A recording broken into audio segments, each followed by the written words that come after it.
why did you decide to move to another country, right? So as a product manager, before I applied, I'm still a product manager. What kind of evidence of your talent, right, have you provided? Like, what did you show them? Our profile, public profile, we spoke about our earnings, even though we're in Nigeria,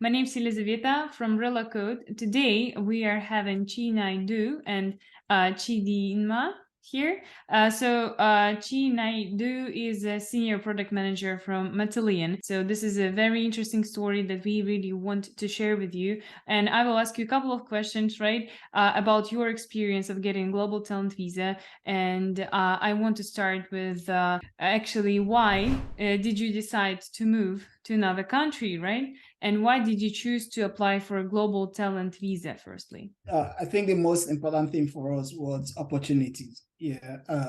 For my career, you've done a couple of things. I've been able to do a couple of things in the tech space, specifically in Nigeria. Mm-hmm. And then you're asking yourself, what more can you do? How much more impacts can you make? And there are more opportunities for you to reach out to more people and solve more global problems. Yeah, well, that's the first step on the personal level. And of course, the second level is that opportunity doesn't just lie for you. Also, you're thinking about your family, your kids, what is going to be the next step for not just you, but for my wife, for the kids that you're going to have. So yeah, that was the very first thing that kind of pushed us towards, the global talent visa. Yeah, and then for the specific reason why we chose the global talent visa, of course, everyone knows UK is an English-speaking place, and it makes it easier for you to settle in. Well, we're originally from Nigeria, which is basically 6 hours from London, so you're in some way closer to home. And of course, when you bring all this together with, again, the wealth of opportunity that lies in the UK, just felt it was right for us to move to the UK. Right. Thank you very much. So these are actually, they think quite a common reason. So I think I can really relate to you in this. And could you tell me, please, something that is very interesting, actually, is what was your background like for the global talent applications? So what did you do before you decided to apply under this visa? I've always been a product manager, so it's basically the same reason. That's basically the category I applied through. So as a product manager, before I applied, I'm still a product manager, but on a different level. So have you really increased the level of your expertise, maybe having moved to the UK? Can you see this result already? Yeah, you want to take that one? Yeah, of course. Of course. So does it really, does it bring people the opportunities? That's what I meant, actually. Yeah. It does obviously bring people the opportunity, right? There's a way we kind of look at it, right?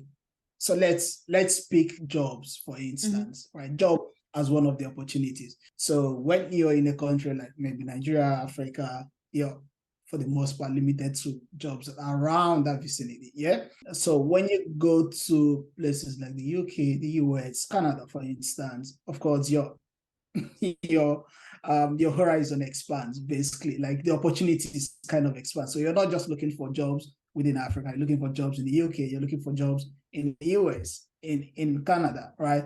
So yeah, that is it in terms of jobs. And of course, in terms of impact, which is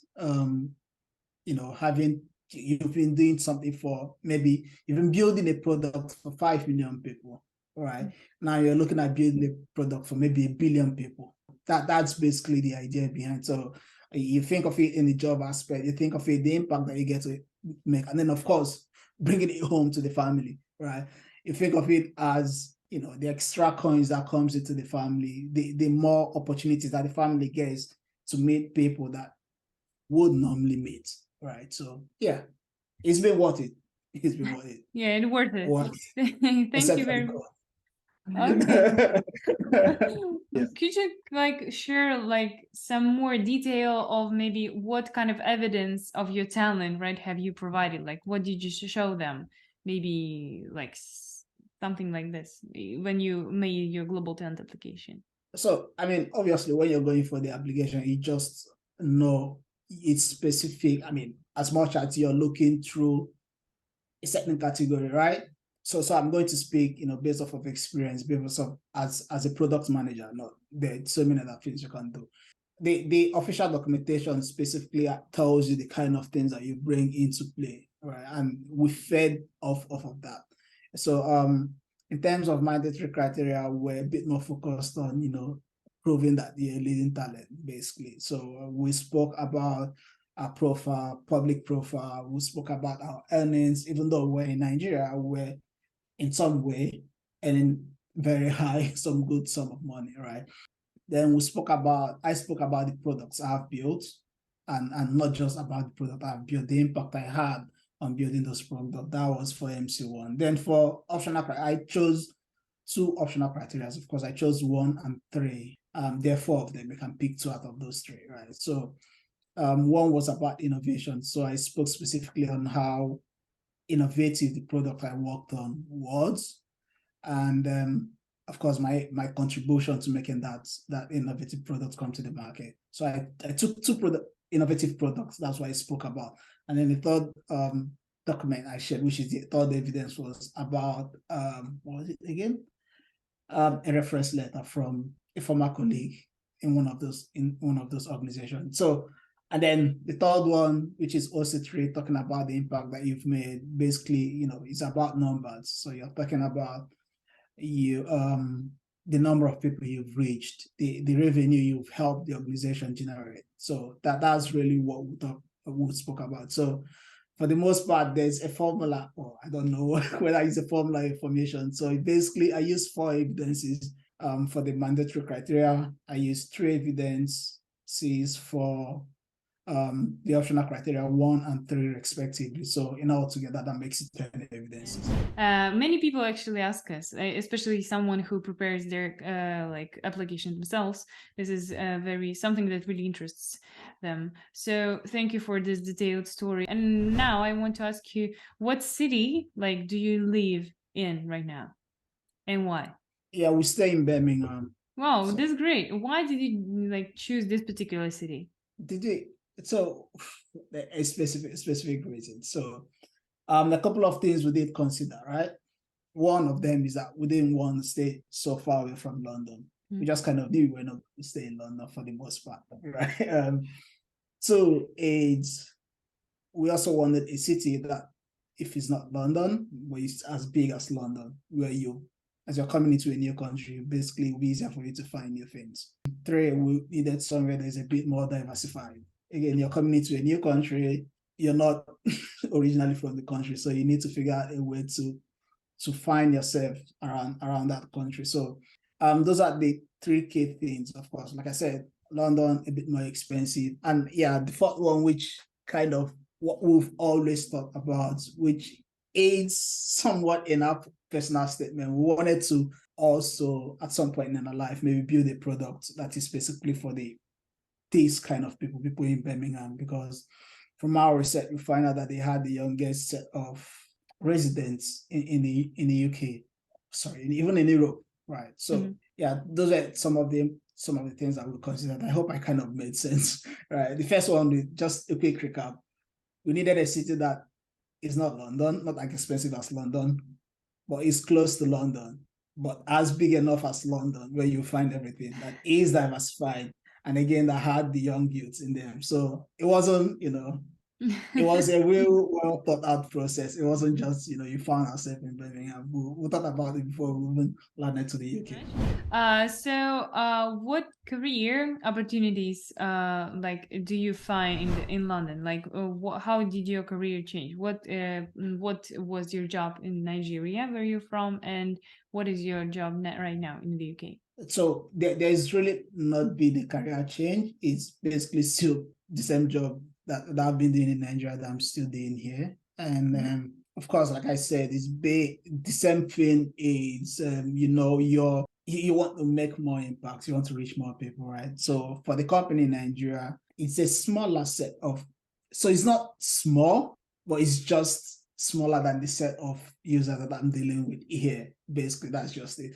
And fundamentally, product management is the same anywhere, whether it's in a small company or in a big organization, right?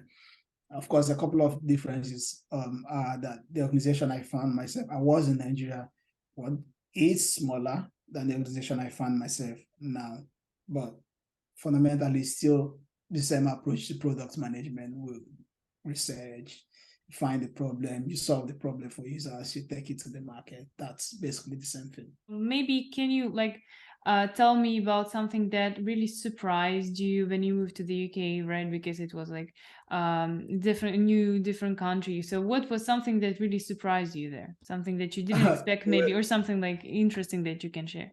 I think I'll let my wife talk about it. We had in her YouTube channel, so we had there's a video where we kind of got together with one of our friends and then we discussed So Chidinma and Chinaidu, they have their own YouTube channel, so you can subscribe to it. I will leave all the links down below this video. So could you please share something surprising in the UK? So the first and most obvious is, of course, the weather. The weather is different. The weather is different here from back home. Yeah, it's really, really cold. So, well, apart from that, it's a lot calmer, and the city is not as noisy and quote chaotic as where we're coming from. But apart from those, yeah, that's basically pretty much it. I think I'll talk about one particular one in the bag on. So in our country, right, when you go to a store to get something, they basically hand you, so when you get something in the store, they give you a bag free of charge. So they basically just bag whatever you bought and give you the bag and your item that you bought, and then you go away. So but in the UK, right, if you go to the shop and you get something, they don't give you a bag, you have to pay for the bag. Right. So it took us a while to get used to it. We're paying for the bags. We know we're paying for the bags. Yeah. It's been a good experience so far. How long have you been living in the UK right now? We came to the UK in February, so we've been here I think about 9 months now. 9 months. Yeah, about 9 months. So can you mention something that like maybe some pros and cons, really, something that you liked more back in Nigeria and something that you like more here in the UK? So I think it's an interesting thing to really like. I think the biggest one in our country is a sense of community and relationship, right? So if you come out in your house in Nigeria, for instance, or in an apartment that you stay, so you obviously will know who your neighbor is. So you're going to have good times, you're going to have conversations with your neighbors, you're going to talk about the weather, what is in the news. It rarely happens in this place. You basically almost never see your neighbor in the UK, right? So you're living alone. And then for people that for any reason they come to this place alone, right, the likelihood of you getting really, really lonely is very high. So, but in Nigeria, it almost never happened. So that, for one, is where I would put the country above this country, right? And everyone is so busy. Yeah, everyone is so busy. There's almost like, that bond of, oh yeah, you're my friend, you're my neighbor. It almost doesn't exist yet.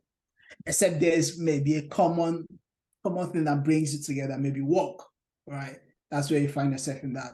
But just because we're neighbors doesn't make us maintain any form of bond or relationship. And it's funny, because even the people here know it. Like the original Brits, they understand and they know it and they talk about it too. So it's interesting. Yeah, thank you very much. It's actually all the questions that I have for you today. So it's been Chidinma and Chinaidu, such a nice and positive family. So please subscribe to their channel. I will leave a link down below. Thank you very much.